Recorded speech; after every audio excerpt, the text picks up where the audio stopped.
येन दरुरुग्रा पृथिवीं च धडा येन स्वास्तभितं येन नाक यो अन्तरिक्षे रजसो विमान कस्मै देवाय हविषा विधेम अग्नेनाय सुपथाराय अस्मान् विश्वानि देववायुनानि विद्वान् यो यो धस्मजुहुराणमेनो भूविष्ठान्ते नम उक्तिं विधेम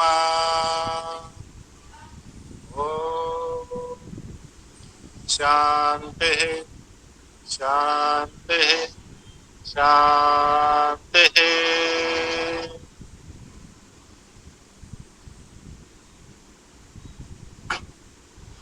पातंजल योग दर्शन व्यास भाष्य विभूतिपाद 10 दिवसीय कार्यशाला एवं दर्शन संगोष्ठी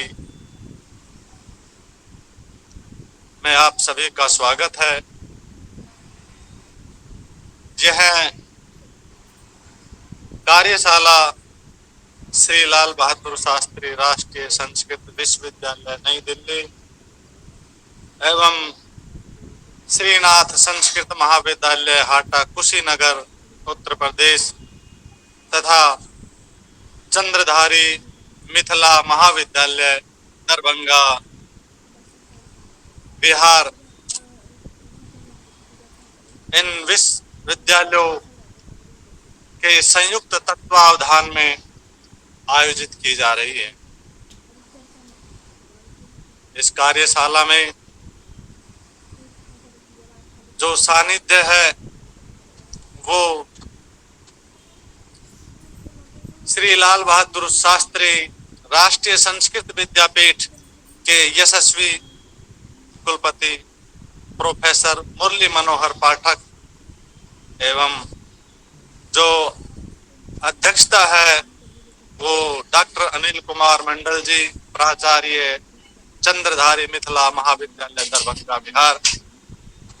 और इसमें जो उपाध्यक्ष जिनके उपाध्यक्षत्व में ये कार्यशाला संपन्न की जा रही है, श्री लाल बहादुर शास्त्री राष्ट्रीय संस्कृत विश्वविद्यालय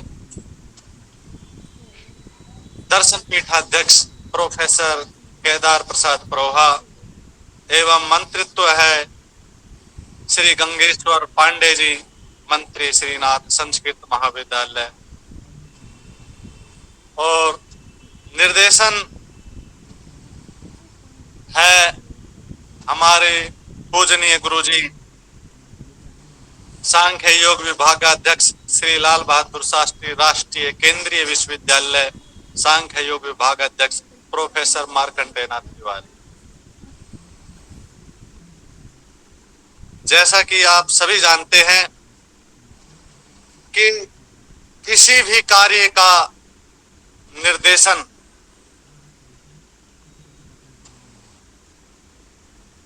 कुशल निर्देशक के संरक्षण में यदि संपन्न होता है तो वो कार्य संपूर्णता को, निर्विघ्न संपूर्णता को प्राप्त करता है। और निर्देशन किसी भी कार्य का एक बहुत ही महत्वपूर्ण पहलू होता है। निर्देशन कहे तो इंग्लिश में एक शब्द प्राय इसके लिए प्रयुक्त किया जाता है, डायरेक्शन। जैसे किसी चलचित्र का निर्माण होता है, किसी फिल्म का निर्माण होता है, तो किसी भी चलचित्र की सफलता के लिए, मूवी की सफलता के लिए उसका डायरेक्शन उसका निर्देशक पर निर्भर करता है कि वो मूवी, वो चलचित्र कितना सफल रहता है। तो आप इन सभी बातों से भली भांति परिचित है। और इस कार्यशाला का जो निर्देशन हो रहा है वो हमारे आदरणीय पूजनीय गुरुजी प्रोफेसर मार्कंडेयनाथ तिवारी जी के द्वारा किया जा रहा है। तो निसंदेह ये कार्यशाला अपनी पूर्णता, संपूर्णता की ओर निर्विघ्न अग्रसर हो रही है। मैं अपने सभी गुरुजनों को नमन करता हूं, प्रणाम करता हूं। हमारे माननीय कुलपति जी जिनके सानिध्य में ये कार्यशाला संपन्न हो रही है, उनके चरणों में नमन। हमारे अध्यक्ष जी, उपाध्यक्ष जी, मंत्री जी, उनको भी मैं प्रणाम करता हूं, नमन करता हूं। और हमारे पूजनीय गुरु जी निर्देशक प्रोफेसर मार्कंडेय नाथ तिवारी जी और परामर्शक प्रोफेसर महेश प्रसाद सिलोड़ी गुरु जी को भी नमन करता हूं। हमारे संयोजक डॉक्टर संजीत कुमार झा, सह संयोजक डॉक्टर राजेश कुमार चतुर्वेदी जी, उनका भी मैं अभिनंदन करता हूं, नमस्कार करता हूं। और इस कार्यशाला में भारत के विभिन्न प्रांतों से, भिन्न भिन्न विद्यालयों, महाविद्यालयों से जितने भी अध्यापक, प्राध्यापक, सहायक अध्यापक, प्रोफेसर, जितने भी विद्वत लोग जुड़े हुए हैं, मैं उन सभी का अभिनंदन करता हूं और उन सभी को नमस्कार करता हूं, प्रणाम करता हूं। जैसा कि आप सभी जानते हैं, आज इस कार्यशाला का चतुर्थ दिवस है और आज इस कार्यशाला के चतुर्थ दिवस के अवसर पर जो प्रथम सत्र प्रारंभ होने जा रहा है, इत्युक्ते प्रारंभ हो चुका है। और मैं आपको बता दूं कि आज इस कार्यशाला के प्रथम सत्र में जिनके मुखारविंद से हम योग गंगा को, या कहें कि योग ज्ञान गंगा को हम श्रवण करेंगे, हम लाभान्वित होंगे, उस ज्ञान गंगा से आप पहले भी स्नान कर चुके हैं, लाभान्वित हो चुके हैं। आज इस प्रथम सत्र के लिए आप सभी की प्रिय सर्व दर्शन निष्णात आदरणीय श्रीमती प्रोफेसर लक्ष्मी मिश्रा जी के मुखारविंद से इस योग ज्ञान गंगा का हम अनुसरण करेंगे। मैं आदरणीय आचार्य प्रोफेसर लक्ष्मी मिश्रा जी का इस कार्यशाला में स्वागत करता हूं, उनको नमस्कार करता हूं, उनका अभिनंदन करता हूं। और जैसा कि आप सभी जानते कि आप साक्षात देख चुके हैं, या तो ही कल भी आपने ज्ञान गंगा का श्रीमती आदरणीय लक्ष्मी मिश्रा जी के मुखारविंद से इस योग ज्ञान गंगा का श्रवण पान किया था। आज हमारे गुरु जी के द्वारा विनती करने, उनके द्वारा अनुनय करने से आज पुनः ये कार्यक्रम पहले ही निश्चित करके हमारे गुरु जी ने जब श्रीमती प्रोफेसर लक्ष्मी मिश्रा जी से 2 सत्रों के लिए समय मांगा था, और मैं इस बात के लिए इनको अभिनंदन करता हूं, साधुवाद देता हूं कि इन्होंने इसे शहर से स्वीकार किया था। इसके लिए इनका बहुत बहुत धन्यवाद करता हूं।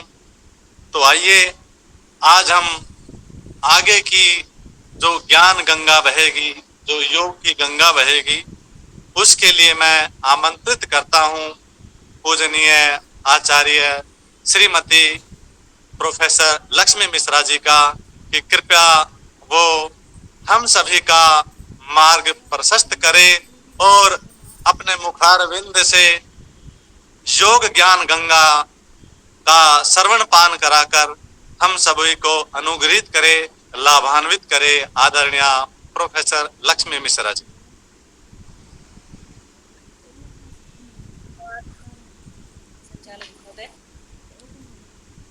सदाशिव समारंभा शंकराचार्य मध्यमाम् अस्मदाचार्य पर्यन्तं वन्दे गुरु परंपराम्।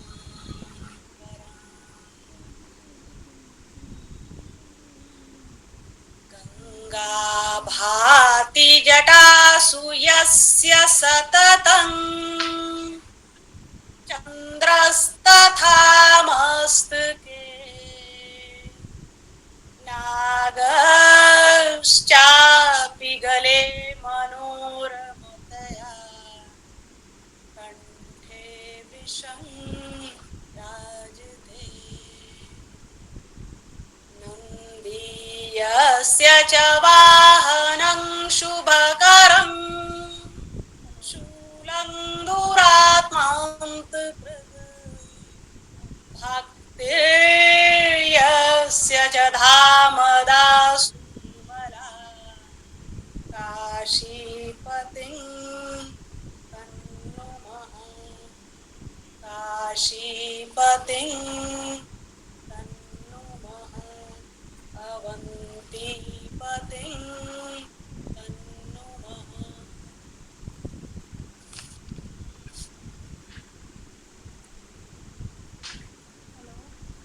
बहुत ही सुंदर संचालन के साथ इस सत्र का प्रारंभ संचालक महोदय के द्वारा किया गया है और मुझे भी पुनः एक बार इस कार्यशाला में जुड़कर अत्यंत आनंद का अनुभव हो रहा है। परंपरा अनुशासन की दृष्टि से मैं एक बार पुनः उस संस्था को, उन गुरुजनों को अपना प्रणाम निवेदित करना चाहती हूँ जिन्होंने इस सारस्वत अनुष्ठान का प्रारंभ किया है। इसकी पृष्ठभूमि में जो अपनी सशक्त भूमिका का निर्वाह कर रहे हैं।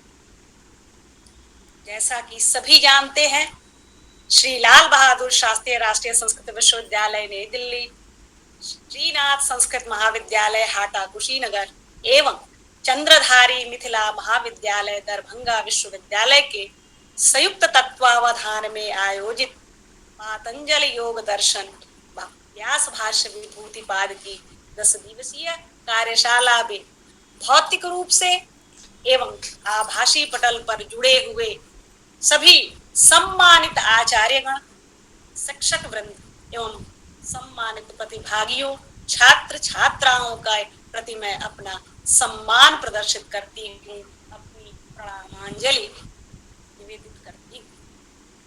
मैं एक बार पुनः इस सारस्वत अनुष्ठान में के इस महनीय सत्र में अपनी आहुति समर्पित करने के लिए तत्पर हूँ और इसके लिए मैं अपनी कृतज्ञता, हार्दिक कृतज्ञता परम आदरणीय माननीय जी के प्रति, अध्यक्ष श्री अनिल कुमार मंडल जी के प्रति, उपाध्यक्ष श्री आदरणीय प्रोफेसर केदार प्रसाद परोहा जी के प्रति, निर्देशक प्रोफेसर मार्कंडे नाथ तिवारी जी के प्रति, मंत्री श्री गंगेश्वर प्रसाद पांडे जी के प्रति एवं संचालक महोदय सहित सभी आयोजक मंडल के प्रति बारंबार अपना आभार व्यक्त करती हूँ।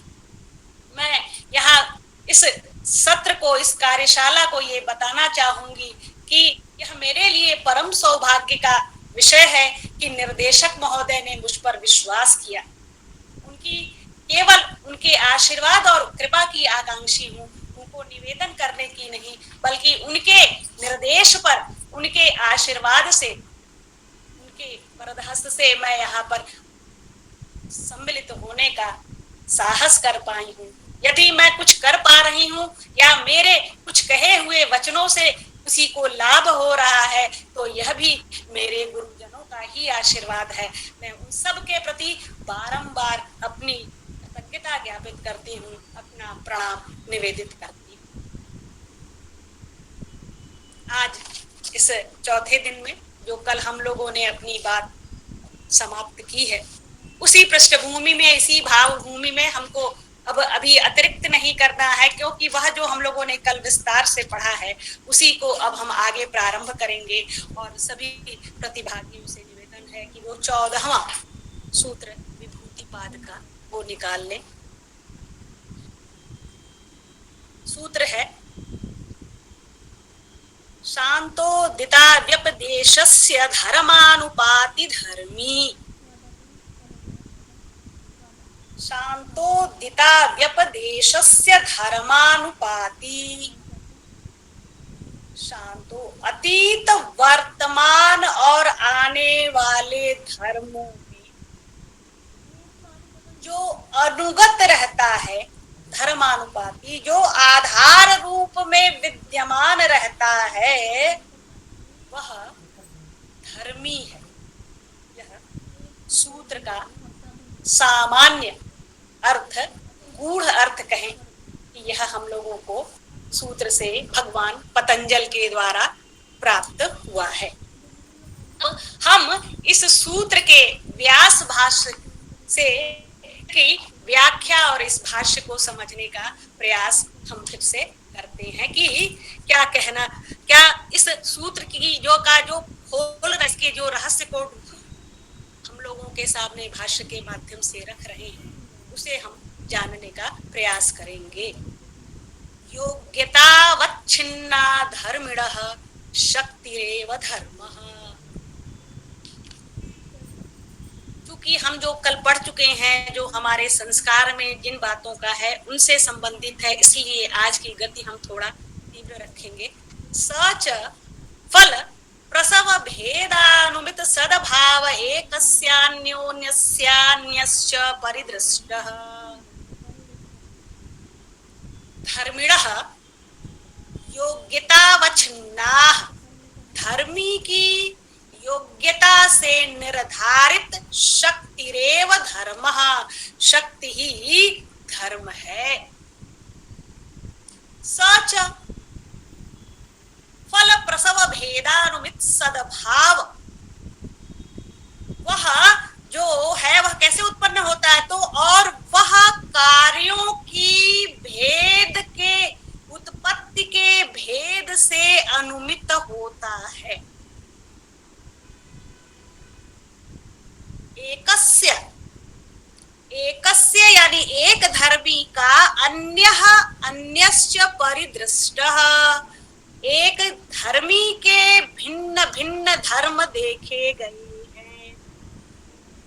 कहने का तात्पर्य यह है कि धर्म बहुसंख्यक होते हैं और धर्मी में इनकी सत्ता उस धर्मी में होने वाले कार्य भेद से अनुमित होती है। पुनः अब आगे देखते हैं। तत्र वर्तमानः स्वव्यापारमनुभवन् धर्मो धर्मान्तरेभ्यः शान्तेभ्यश्च व्यपदेशेभ्यश्च भिद्यते।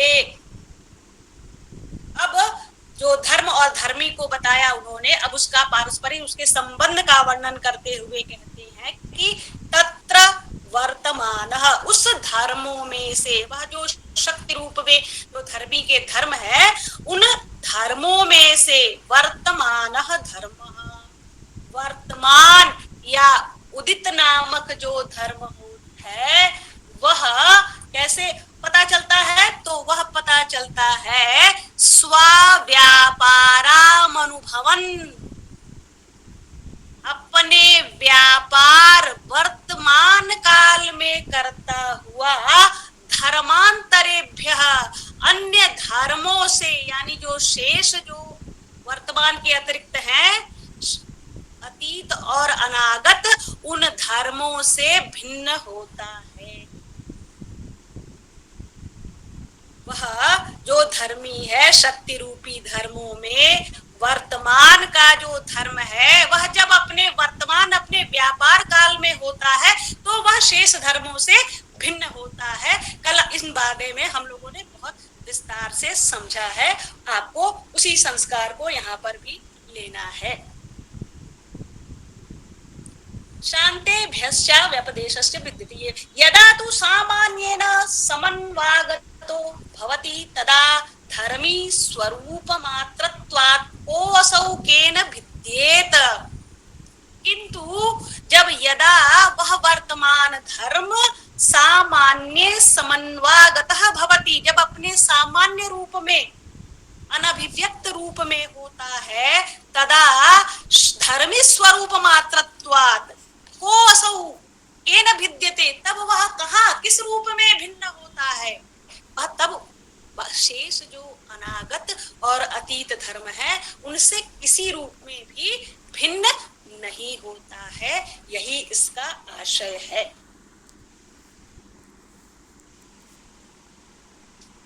ये खलु धर्मिणो धर्माः शांता उदिता अव्यपदेशश्चेति।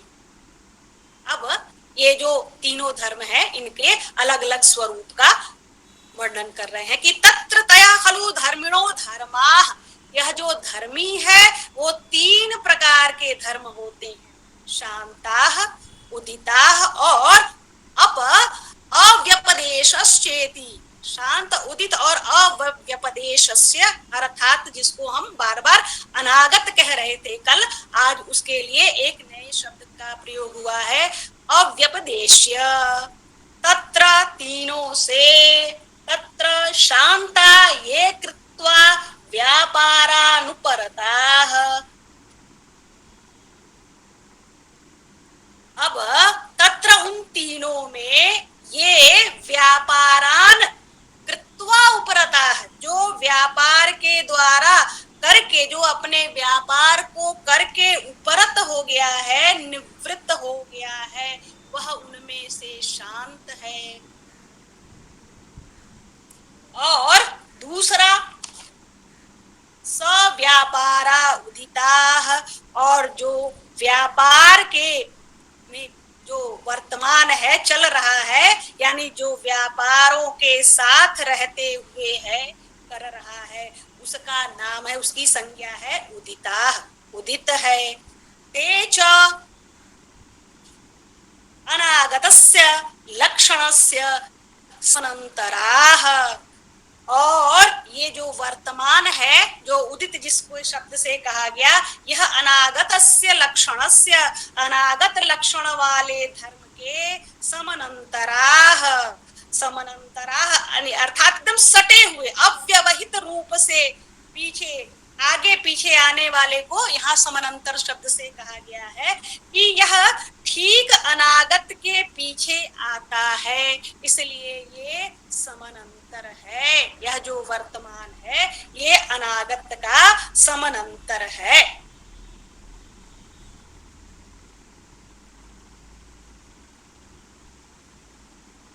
वर्तमानस्य अनंतरा अतीताः, वर्तमान धर्म के ठीक बाद आने वाले धर्म अतीत कहलाते हैं। किमर्थ मतीतास्यानंतरा भवति इति न भवन्ति वर्तमानाः, किंतु जो ये अतीत होते हैं ये वर्तमान धर्म के बाद नहीं आते हैं, इसलिए इनमें क्या होता है, पूर्व पश्चिमतायाः अभावात्, क्योंकि इनमें पूर्व और पश्चिमता का अभाव होता है, क्योंकि इनमें अतीत और वर्तमान के बीच कल जिन बातों को हमने पढ़ा है, कहा है, ठीक उन्हीं बातों से सर दिख रहे हैं कुलपति सर, सादर चरण स्पर्श, सादर चरण स्पर्श, मैं सादर चरण स्पर्श निवेदित करती हूँ। पूर्व पश्चिमताया अभावात, क्योंकि ये अतीत और वर्तमान के बीच जो नहीं होते हैं, वह धर्म वर्तमान नहीं होता है, इसमें क्या होता है, पश्चिमता का अभाव होता है।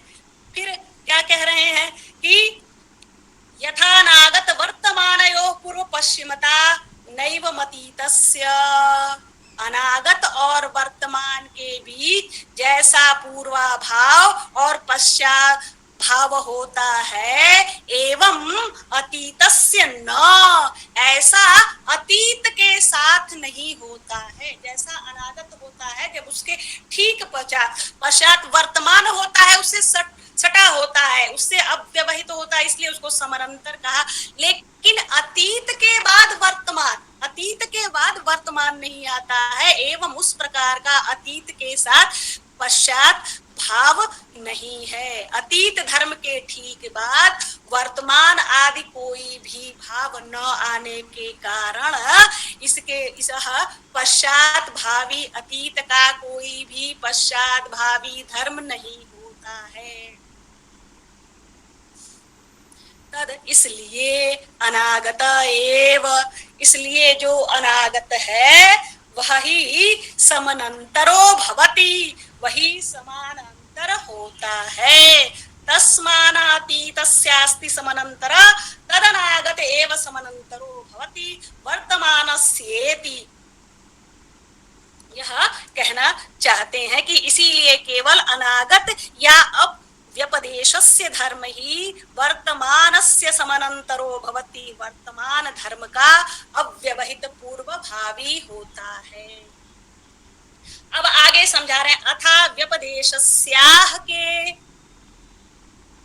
अब अव्यपदेश्य अनागत धर्म कौन से हैं उसका लक्षण बता रहे हैं कि सर्व सर्वात्मकम इति, सर्वम सर्वम सर्वम सर्वात्मकम इति, सभी धर्मी सर्वात्मक होते हैं। क्या इसका तात्पर्य है कि सभी जो धर्मी है वो सर्वशक्तिमान होते हैं।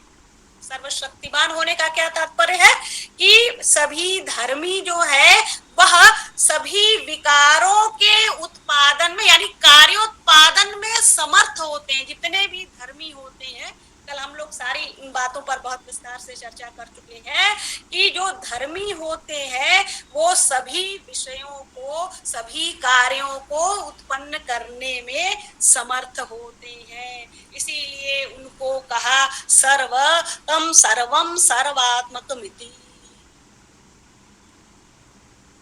तत्र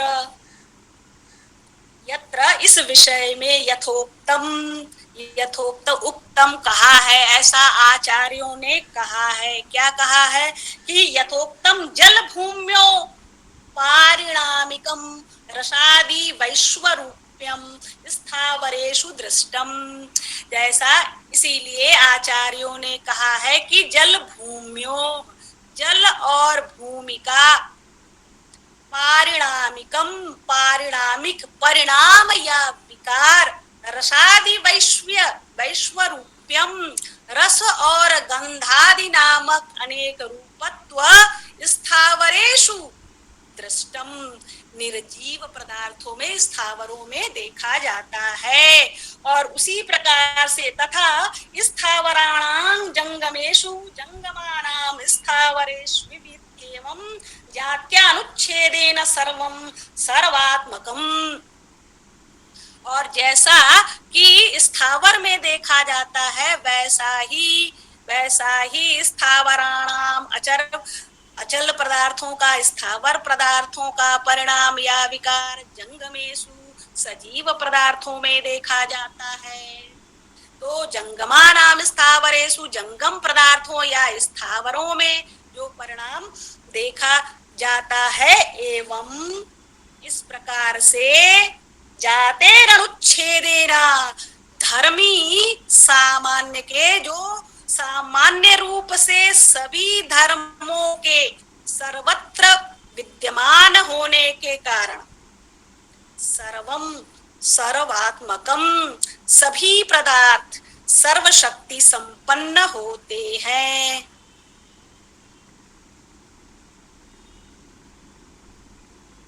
परंतु जब सभी पदार्थ सभी शक्ति संपन्न होते हैं, सभी शक्ति होती हैं, फिर परंतु हर समय हर क्षण सभी धर्मियों के सभी धर्म एक साथ उपस्थित नहीं होते हैं।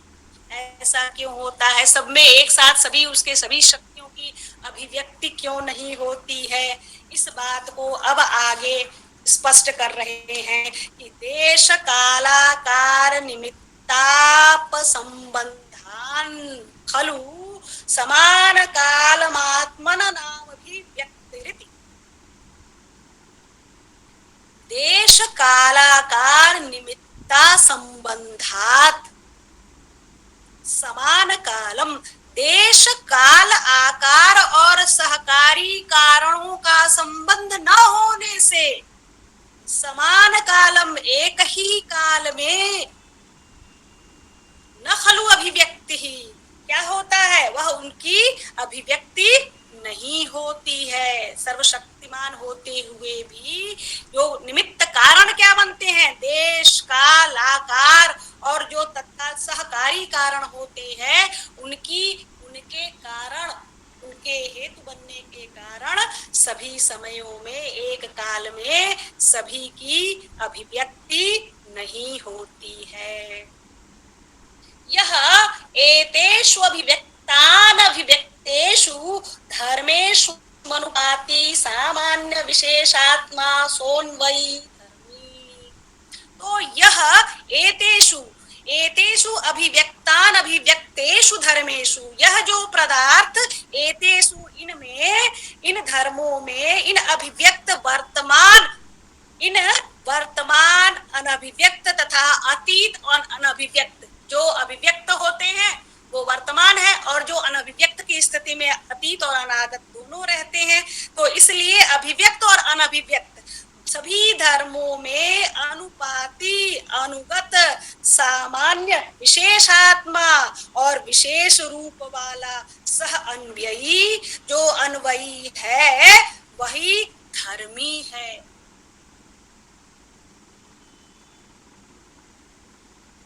यस्य तु धर्म मात्रं मे वेदं निरन्वयं तस्य भोगाभावः।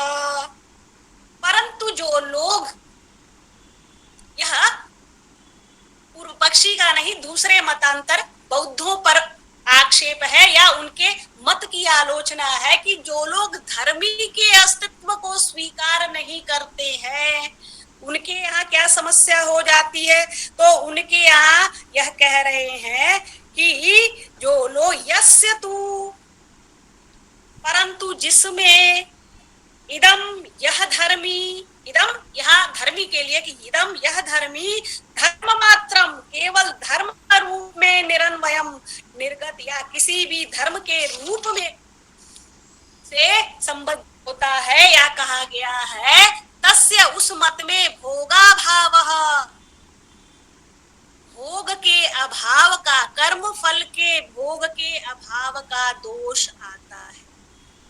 जहाँ धर्म का अस्तित्व नहीं है, केवल धर्म का है, वहां पर धर्म के बारे में कहा जाता है, वहां पर यह दोष भोग के, कर्मों के फल के भोग का दोष उत्पन्न होता है, खड़ा होता है। कस्मात, बताते हैं कि क्यों, ऐसा किस लिए। तो ऐसा इसलिए कि अन्येन विज्ञानेन कृतस्य कर्मणः, अन्येन विज्ञानेन, अन्य विज्ञानों में, अन्य चित्त के द्वारा किए गए कर्म के भोक्तृत्वेन, भोक्ता के रूप में, अन्यत अन्य चित्तम कथम अधिक्रियेत, अधिकारी बनाया जाए, अर्थात कैसे उस चित्त को भोक्ता मान लिया जाए। कहने का तात्पर्य यह है कि जो बौद्ध है, उनके विज्ञान, उनके अनुसार जो विज्ञान है या जो चित्त एकमात्र सत्ता है, हम धर्मी में के रूप में चित्त की ही तो बात कर रहे हैं, तो उनके यहाँ जो विज्ञान है या चित्त एकमात्र सत्ता है और से समस्त पदार्थ जो है वो विज्ञान के ही विक्षेप है। तो ये विज्ञान अथवा चित्त भी प्रतिक्षण भंग हो जाने के कारण प्रत्यय मात्र होते हैं। तो ऐसी दशा में अगर एक कर्म एक समय के, एक क्षण के चित्त ने किया, तो उस कर्म का फल का भोग दूसरे क्षण का चित्त दूसरा हो गया, तो वो कैसे करेगा। इस बात को यहाँ पर जो लोग बौद्ध धर्म के इस दर्शन को समझते हैं, उनके लिए और आसान हो जाएगा इनको समझना कि यहाँ पर यह कह रही है कि अन्य चित्त के द्वारा, इसी बात को कहा कि अन्येन विज्ञाने कृतस्य कर्मणा भोक्तृत्वेन अन्यथा अधिक्रियेत, कि अन्य चित्त के द्वारा किए गए कर्म को भोक्ता के रूप में अन्य चित्त कथम अधिक्रियेत, कैसे वह उसका भोक्ता होगा, कैसे उसका अधिकारी बनाया जाएगा, कैसे उसका भोक्ता मानेंगे। और यहीं पर नहीं रुकते, फिर दूसरा दोष भी बता रहे हैं कि तत स्मृत्य भावस्य नान्य दृष्टस्य स्मरणमन्यस्यास्यतीति। स्मृत्य भावस्य, स्मृति का संभव न होना, नान्य दृष्टस्य स्मरणमन्यस्यास्तीति, जब एक चित्त एक क्षण के बाद रहता ही नहीं है, तो अगले क्षण वाले चित्त के द्वारा अनुभव या स्मरण अन्य क्षण वाले चित्त को हरगिज नहीं हो सकता। ये स्मरण जो कर्म फल भोगने का जो दोष आया ही आया, यह दोष भी आया। तो इन दोषों के कारण ही जो संसार में जो चित्त मात्र को धर्म मात्र मानने वाले जो विज्ञानवादी भक्त हैं, उनकी यह कर्म से खंडित हो जाती है।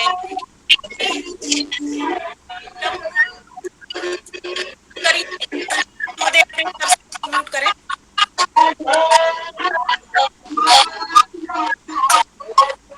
विज्ञानाच्च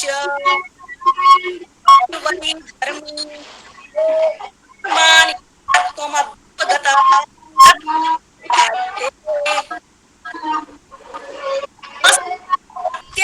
ज्ञानाच्च स्थितः अन्वयी। यानी वस्तु का ज्ञान होने से भी सिद्ध होता है।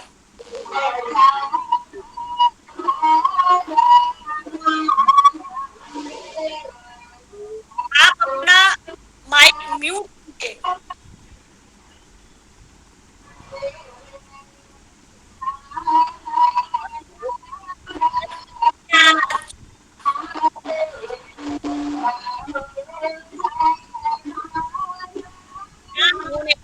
वस्तु की पहचान होने से भी सिद्ध होता है कि यह जो धर्मों में जो अन्वित होने वाला पदार्थ है, वह भी धर्मी नाम का ही पदार्थ है। ठीक है, वस्तु विज्ञान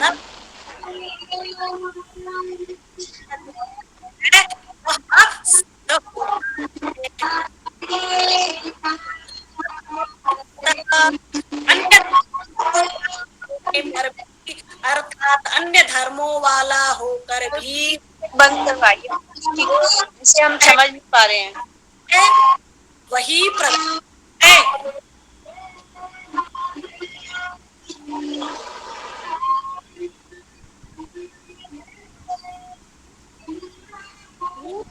बाकी लोगों को आवाज नहीं जा रही है। जो कंट्रोल है, कृपया वो उनको म्यूट करें।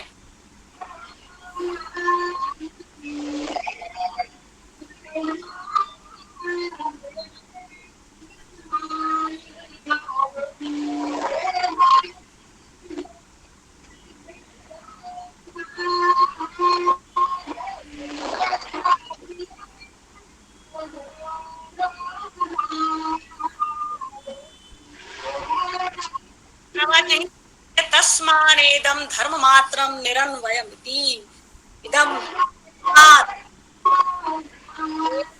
इदम धर्म सभी धर्मों से असंबद्ध धर्म है न इति ऐसा नहीं सिद्ध हुआ।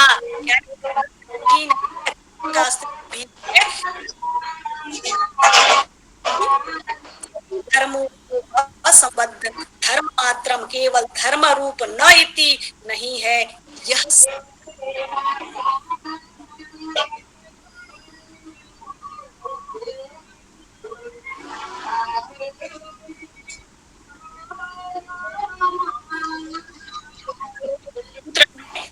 को पढ़ा था। निवेदन है कि इनको जो है इसमें से मीटिंग में से लेफ्ट करवा दीजिएगा, ऐसे तो अच्छा नहीं लग रहा है।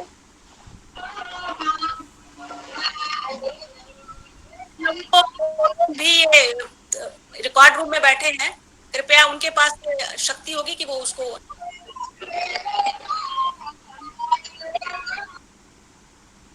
और जब तक न चाहे कोई और न खोल पाए, ये अपने पास ही रखें। अब 15वां सूत्र हम देखते हैं। तो धर्मी का अस्तित्व इन कारणों से सिद्ध हुआ कि धर्म और धर्मी में ही सभी कार्यों को व्यक्त करने की शक्ति होती है, और वह शक्ति समय काल परिस्थिति जो कारण वहां बताए गए हैं, उनके कारण से ही वह प्रत्येक अवस्था में प्रत्येक एक काल में सभी नहीं उत्पन्न होती हैं, लेकिन इसका तात्पर्य यह नहीं है कि धर्म धर्म मात्र है, धर्मी नहीं है। इस पर उन्होंने बौद्धों के धर्म विज्ञानवाद की उन्होंने खंडन भी किया। अब अगला क्रम को लेकर के क्रमान्यत्वं परिणामान्यत्वे हेतुः, परिणामान्यत्वे परिणाम की भिन्नता में क्रमान्यत्वं कर्म की भिन्नता हेतु है।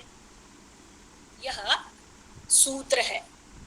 हम लोगों ने कल जब परिणाम पढ़ रहे थे, बार बार तीनों धर्म और परिणाम अवस्था लक्षण और परिणाम जब पढ़ रहे थे हम लोग, अवस्था परिणाम, तो इन सारी बातों का संस्कार हुआ था। यह इसको समझना इस रूप में और भी आसान हो जाएगा कि एकस्य, अब भाष्य को देख लेते हैं।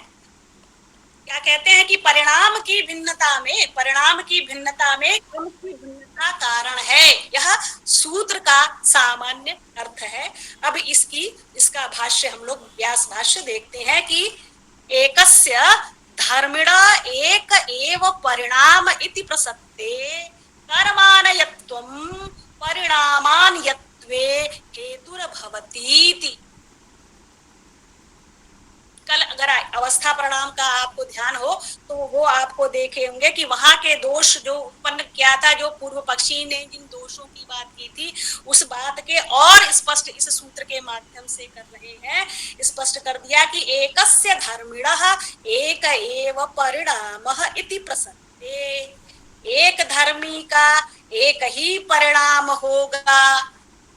इस प्रसंग के, इस दोष के उपस्थित होने पर कर्मान्यत्वं परिणामान्यत्वे हेतुर्भवतीति।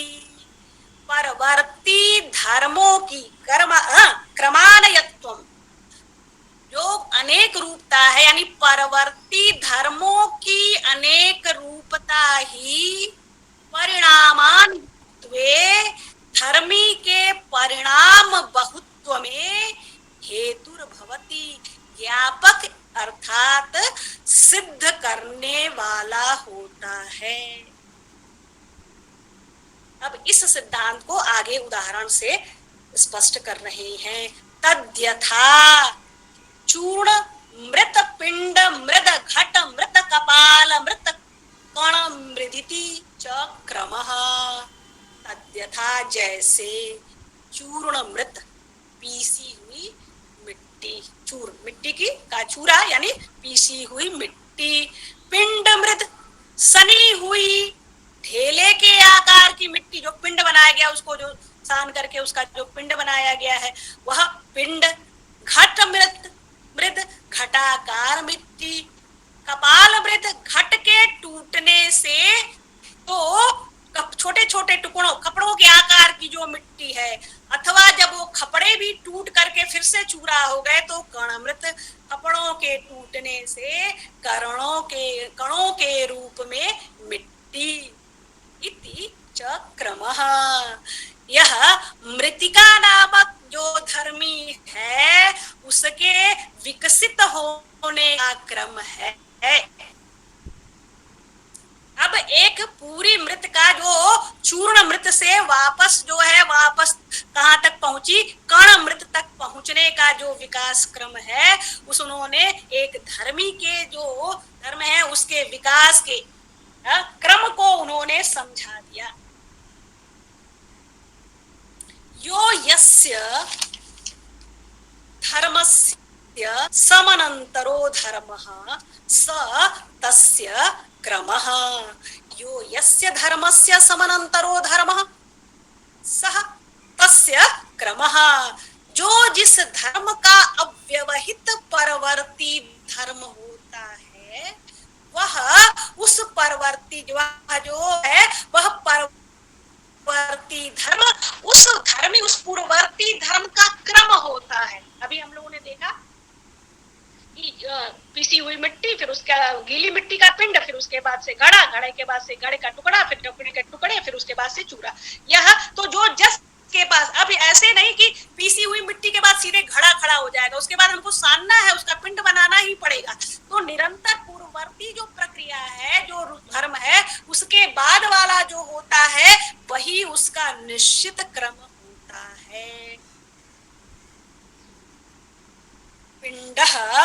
प्रचयवते घट उपजायत इति धर्म परिणाम क्रमः। मृदधर्मी का पिंडाकार धर्म अपने स्वरूप से हो जाता है, घट उपजायते और घटाकार धर्म आविर्भूत हो जाता है। यानी मिट्टी अपना स्वरूप बदलकर घड़ा बन गया। इसको हम कितने अच्छे भाषा में, इस दर्शन की भाषा में पिंडः प्रचयवते घटः उपजायते, पिंडाकार धर्म जब अपने स्वरूप से विचलित हो जाता है तो वह घटाकार धर्म आविर्भूत हो जाता है। इति धर्म परिणाम क्रमः, यह धर्म परिणाम के विषय में पिंड का घट रूप क्रम है।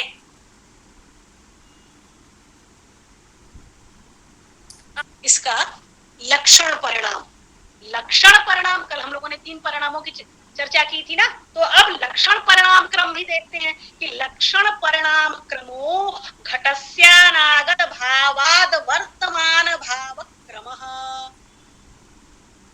लक्षण का परिणाम आपको ध्यान हो तो आप तुरंत इसको संस्कार वो जोड़ लेंगे कि लक्षण परिणाम क्रम, लक्षण परिणाम क्रम बताया जा रहा है। तो लक्षण परिणाम क्रम क्या होता है कि घटस्य अनागत भावात वर्तमान भाव क्रम, यानी घट का अनागत लक्षण वाली जो स्थिति से वर्तमान में आना, यह क्रम है। तथोक्तः, ऐसा कहा गया है, ऐसा बताया गया है। वर्तमान लक्षण वाली स्थिति ही क्रम है, तथा उसी प्रकार पिंडस्य वर्तमान भावाद वर्तमान काल स्थिति से अतीत भाव क्रमः अतीत भाव एव क्रम इति तथोक्तः।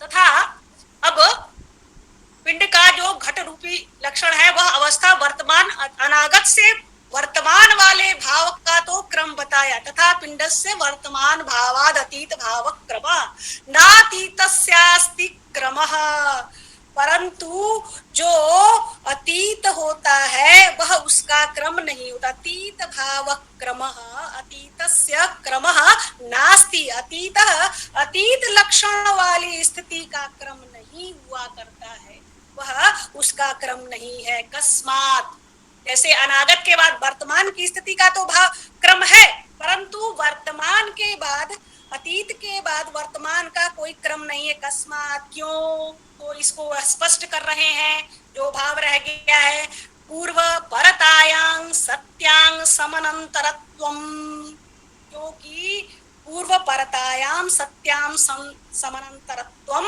की पहले और पीछे का भाव होने पर ही अव्यवहित परिवर्तित्व होता है। यानी जो अव्यवहित परवर्ती को ही क्रम मान सकते हैं। सातु नास्ति अतीतस्य, किंतु अतीतस्य सातु वह पश्चात भावित्व अतीतस्य अतीत का नहीं होता, क्योंकि अतीत लक्षण का कोई क्रम नहीं होता, अतीत लक्षण का कोई पश्चात भावित्व नहीं होता है। कहने का तात्पर्य यह है कि किसी धर्म की जब अतीत कालिक स्थिति के पश्चात उस धर्म में न तो वर्तमान कालिक स्थिति उत्पन्न होती है और न अनागत कालिक स्थिति होती है, तीन ही स्थिति होते हैं। जैसे घट की अतीत लक्षण वाली स्थिति आ जाने के बाद न तो वह अतीत घट वर्तमान हो सकता है और न ही वर्तमान और न ही अनागत हो सकता है। इसलिए जो अनागत और वर्तमान में जो क्रम था वह क्रम अतीत के साथ नहीं है।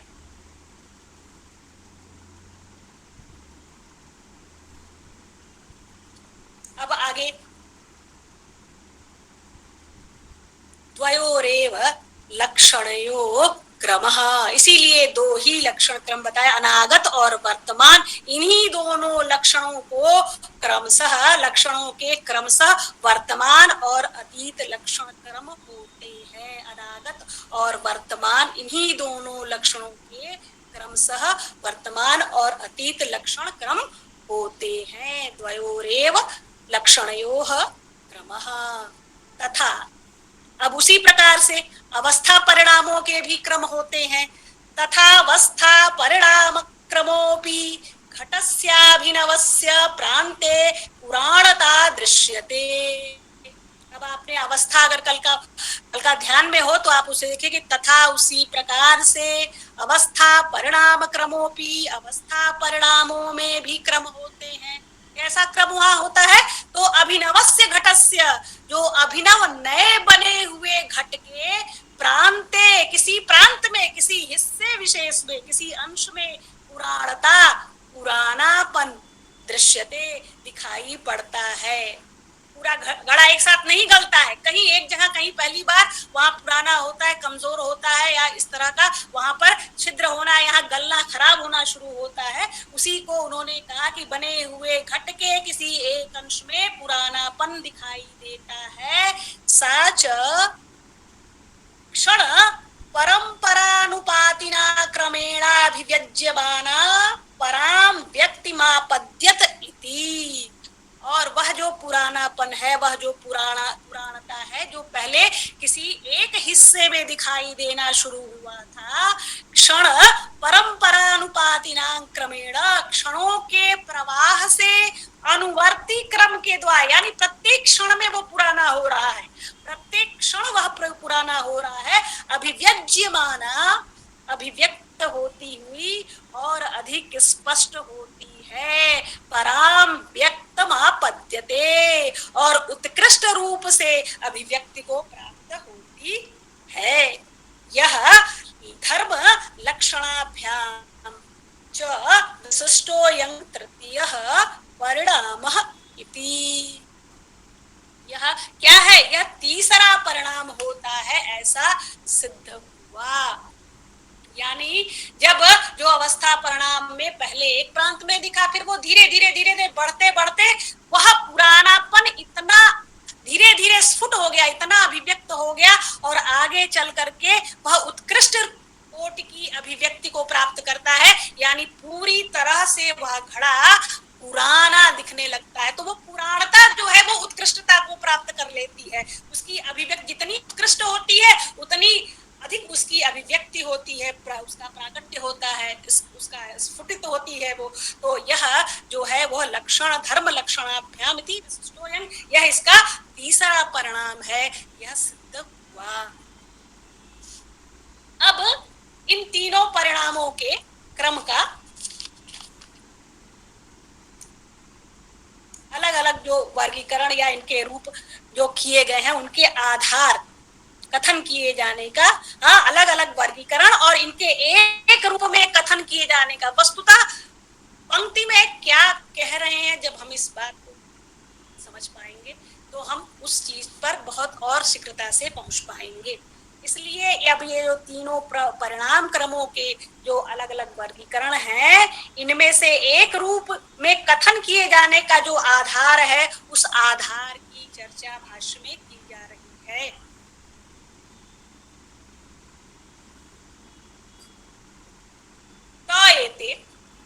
ते एते क्रमा धर्म धर्मीर भेदे सति प्रतिलब्ध स्वरूपा धर्मोपि धर्मी भवत्यन्य धर्म स्वरूपापेक्षयेति। ते ये वे जो क्रम है, अर्थात इन ये जो अव्यवहित परवर्ती जो क्रम है धर्म लक्षण और अवस्था रूप के, यह धर्म धर्मी भेदे सति, धर्म और धर्मी के भेद की अपेक्षा से प्रतिलब्ध स्वरूपाः, अपने अपने स्वरूप